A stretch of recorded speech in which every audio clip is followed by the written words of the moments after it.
আসসালামু আলাইকুম দর্শক, জহুরুল মিডিয়ার আরো একটি নতুন ভিডিওতে স্বাগত জানাচ্ছি। আমি জহুরুল ইসলাম। আগের ভিডিওতেই বলেছিলাম সিরাজগঞ্জের তারাশের ঐতিহাসিক এবং ঐতিহ্যবাহী একটা স্থান নওগাঁ মাজার।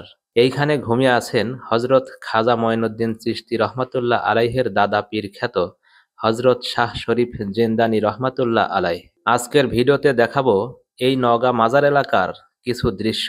সুপ্রিয় সিরাজগঞ্জবাসী, আপনাদের সামনে ভিডিওটা চালু হলে শেয়ার করে প্রোফাইলে রেখে দিতে মিস করবেন না, কারণ আপনার একটা শেয়ারের মাধ্যমেই দেশে বিদেশে ছড়িয়ে যাবে সিরাজগঞ্জের ঐতিহাসিক স্থানগুলোর সুখ্যাতি। মাজারের সামনেই রয়েছে একটা ফাজিল মাদ্রাসা এবং এই সম্পূর্ণ এলাকাটিতে ছায়া প্রদান করছে সবুজ শ্যামল একটি আমবাগান।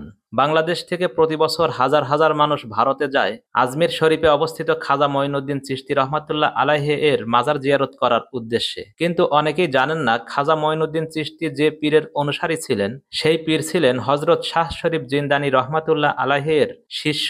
এ কারণেই সকলে হজরত শাহ শরীফ জিন্দানি রহমাতুল্লাহ আলাইকে খাজা মঈনুদ্দিন চিশতির দাদা হুজুর বলে থাকেন।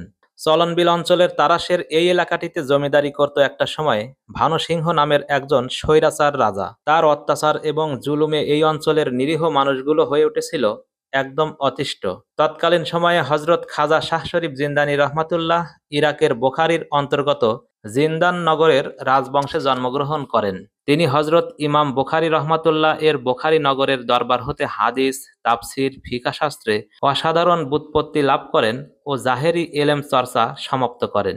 আধ্যাত্মিক বুদ্ধি লাভের প্রবল ইচ্ছায় কিছুদিন বিভিন্ন স্থানে ভ্রমণ করে অবশেষে বিশ্ববিখ্যাত আউলিয়া কুলের শিরোমণি হজরত কুতুবুদ্দিন মওদুদী চিশতি রহমাতুল্লাহ এর হাতে বায়াত হন। হজরত খাজা কুতুবুদ্দিন মওদুদী চিশতি রহমাতুল্লাহ হাজী শাহ শরীফ জিন্দানি রহমাতুল্লাহকে ইসমে আজম শিক্ষা দেন।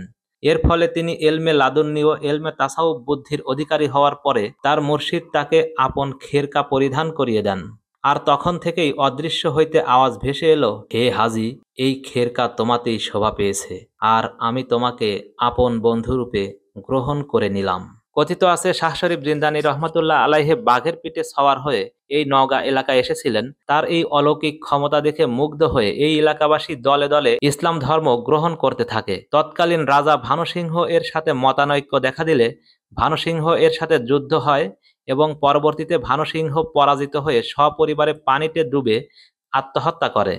হজরত শাহ শরীফ জিন্দানি রহমাতুল্লাহ মুসলিমদের নিয়ে একটা দল গঠন করেন এবং চলনবিলের এই অঞ্চলে ইসলামের দাওয়াত পৌঁছে দেন। প্রতি বছর চৈত্র মাসের প্রথম শুক্রবারকে কেন্দ্র করে এই মাজারে পবিত্র ওরস শরীফ পালিত হয়।